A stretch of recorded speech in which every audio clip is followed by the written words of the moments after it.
तेरी महिमा गाए सारा जग, तेरा नाम है सबसे प्यारा। शरण में तेरी जो आ जाता माँ, मिल जाता उसको सहारा। जय माता दी। प्रिय श्रोताओं, आज हम सभी माँ भगवती की कृपा से श्री दुर्गा सप्तशती के 7वें दिन के अध्याय का, जो कि अध्याय 12 और 13 है, श्रवण करेंगे, जिसमें माँ दुर्गा के पराक्रम, उनकी महाशक्ति और भक्तों पर उनकी करुणा का विस्तृत वर्णन है। जब जब अधर्म बढ़ता है, तब तब माँ अपने भक्तों की रक्षा के लिए प्रकट होती हैं। उनके स्मरण मात्र से ही जीवन के समस्त भय और संकट दूर हो जाते हैं। तो आइए श्रद्धा और भक्ति के साथ माँ का गुणगान करें और आज के इस दिव्य पाठ का पुण्य लाभ प्राप्त करें। हे माँ जगदम्बे, आज जो भी श्रद्धा और भक्ति प्रेम से आपका स्मरण करे, उसके जीवन से समस्त कष्टों का नाश कर दीजिए। उसे अटूट विश्वास, अपार शक्ति और अखंड सुख शांति का आशीर्वाद दीजिए। माँ, आपकी भक्ति का दीपक हम सभी के हृदयों में जलता रहे और आपके चरणों की शरण में हम सभी सदैव सुरक्षित रहें। सब मिलकर प्रेम से बोलिए, माँ भगवती की जय। मैं 3 नेत्रों वाली दुर्गा देवी का ध्यान करती हूँ। उनके श्री अंगों की प्रभा बिजली के समान है। वे सिंह के कंधे पर बैठी हुई भयंकर प्रतीत होती हैं। हाथों में तलवार और ढाल लिए अनेक कन्याएं उनकी सेवा में खड़ी हैं। वे अपने हाथों में चक्र, गदा, तलवार, ढाल, बाण, धनुष, पाश और तर्जनी मुद्रा धारण किए हुए हैं। उनका स्वरूप अग्निमय है और वे माथे पर चंद्रमा का मुकुट धारण करती हैं। देवी बोली, देवताओं, जो एकाग्रचित्त होकर प्रतिदिन इन स्तुतियों से मेरा स्तवन करेगा, उसकी सारी बाधा मैं निश्चय ही दूर कर दूंगी। जो मधुकैटभ का नाश, महिषासुर का वध तथा शुंभ निशुंभ के संहार के प्रसंग का पाठ करेंगे तथा अष्टमी, चतुर्दशी और नवमी को भी जो एकाग्रचित्त हो भक्ति पूर्वक मेरे उत्तम महात्म्य का श्रवण करेंगे, उन्हें कोई पाप छू नहीं सकेगा। उन पर पाप जनित आपत्तियां भी नहीं आएंगी। उनके घर में कभी दरिद्रता नहीं होगी तथा उनको कभी प्रेमी जनों के विछोह का कष्ट भी नहीं होगा। इतना ही नहीं, उन्हें शत्रु से, लुटेरों से, राजा से, शस्त्र से, अग्नि से तथा जल की राशि से भी कभी भय नहीं होगा। इसलिए सबको एकाग्रचित्त होकर भक्ति पूर्वक मेरे इस महात्म्य को सदा पढ़ना और सुनना चाहिए। ये परम कल्याणकारक है। मेरा महात्म्य महामारी जनित समस्त उपद्रवों तथा आध्यात्मिक आदि तीनों प्रकार के उत्पातों को शांत करने वाला है। मेरे जिस मंदिर में प्रतिदिन विधि पूर्वक मेरे इस महात्म्य का पाठ किया जाता है, उस स्थान को मैं कभी नहीं छोड़ती। वहाँ सदा ही मेरा सन्निधान बना रहता है।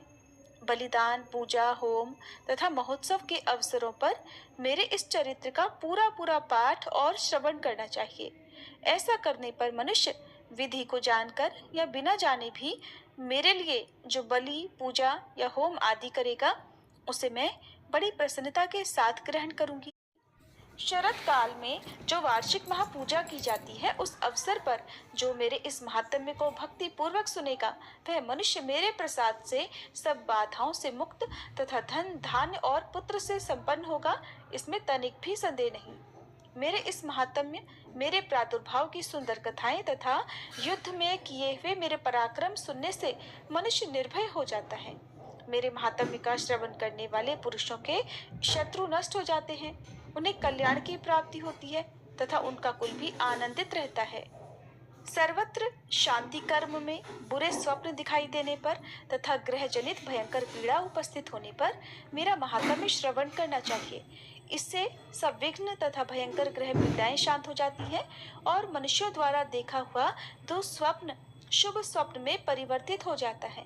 बाल ग्रहों से आक्रांत हुए बालकों के लिए ये महात्म्य शांतिकारक है तथा मनुष्यों के संगठन में फूट होने पर यह अच्छी प्रकार मित्रता कराने वाला होता है। ये महात्म्य समस्त दुराचारियों के बल का नाश करने वाला है। इसके पाठ मात्र से राक्षसों, भूतों और पिशाचों का नाश हो जाता है। मेरा ये सब महात्म्य मेरे सामीप्य की प्राप्ति कराने वाला है।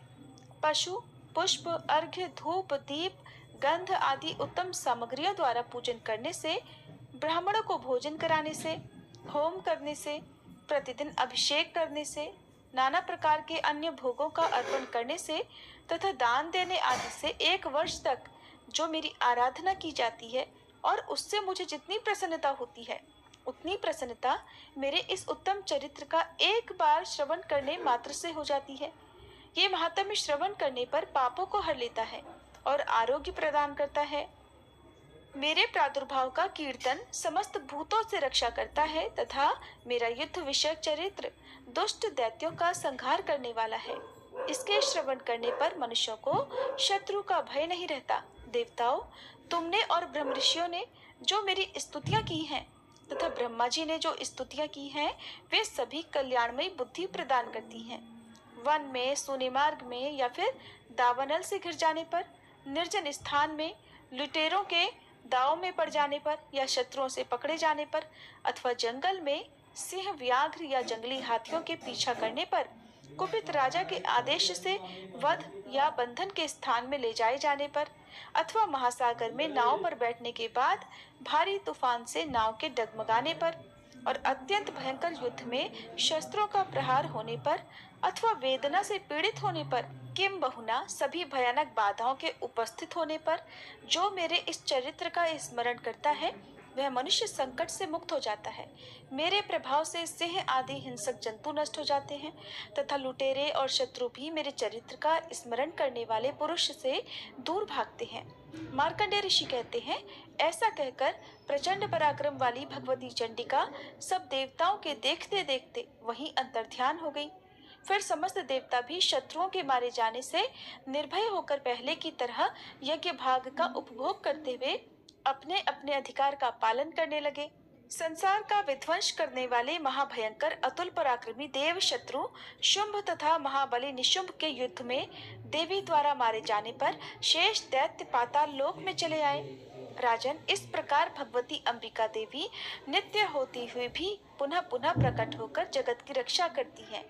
वे ही इस विश्व को मोहित करती हैं और वे ही इस जगत को जन्म देती हैं और वे ही प्रार्थना करने पर संतुष्ट होकर विज्ञान एवं समृद्धि प्रदान करती हैं।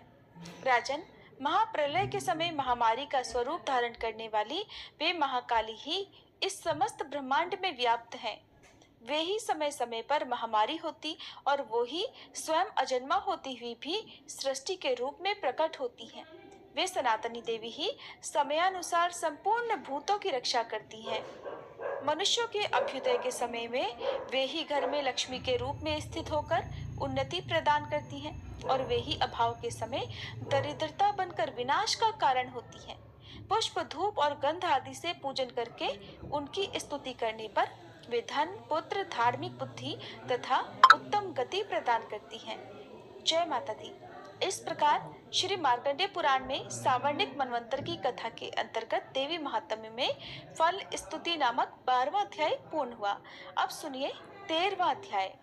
और श्री दुर्गा सप्तशती के 13वें अध्याय में राजा सुरथ और वैश्य को देवी के वरदान का वर्णन किया गया है। अध्याय प्रारंभ करने से पहले हम सब माँ दुर्गा का ध्यान करें, जो उदय काल के सूर्य मंडल की सी कांति धारण करने वाली हैं, जिनकी 4 भुजाएं और 3 नेत्र हैं तथा जो अपने हाथों में पाश, अंकुश, वर एवं अभय की मुद्रा धारण किए रहती हैं, उन शिवा देवी का मैं ध्यान करती हूँ। मार्कंडेय ऋषि कहते हैं, राजन, इस प्रकार मैंने तुमसे देवी के उत्तम महात्म्य का वर्णन किया। जो इस जगत को धारण करती है, उन देवी का ऐसा ही प्रभाव है। वे ही विद्या उत्पन्न करती हैं। भगवान विष्णु की माया स्वरूपा उन भगवती के द्वारा ही तुम, ये वैश्य तथा अन्यान्य विवेकी जन मोहित होते हैं, मोहित हुए हैं और आगे भी मोहित होंगे। महाराज, तुम उन्हीं परमेश्वरी की शरण में जाओ। आराधना करने पर वे मनुष्यों को भोग, स्वर्ग तथा मोक्ष प्रदान करती हैं।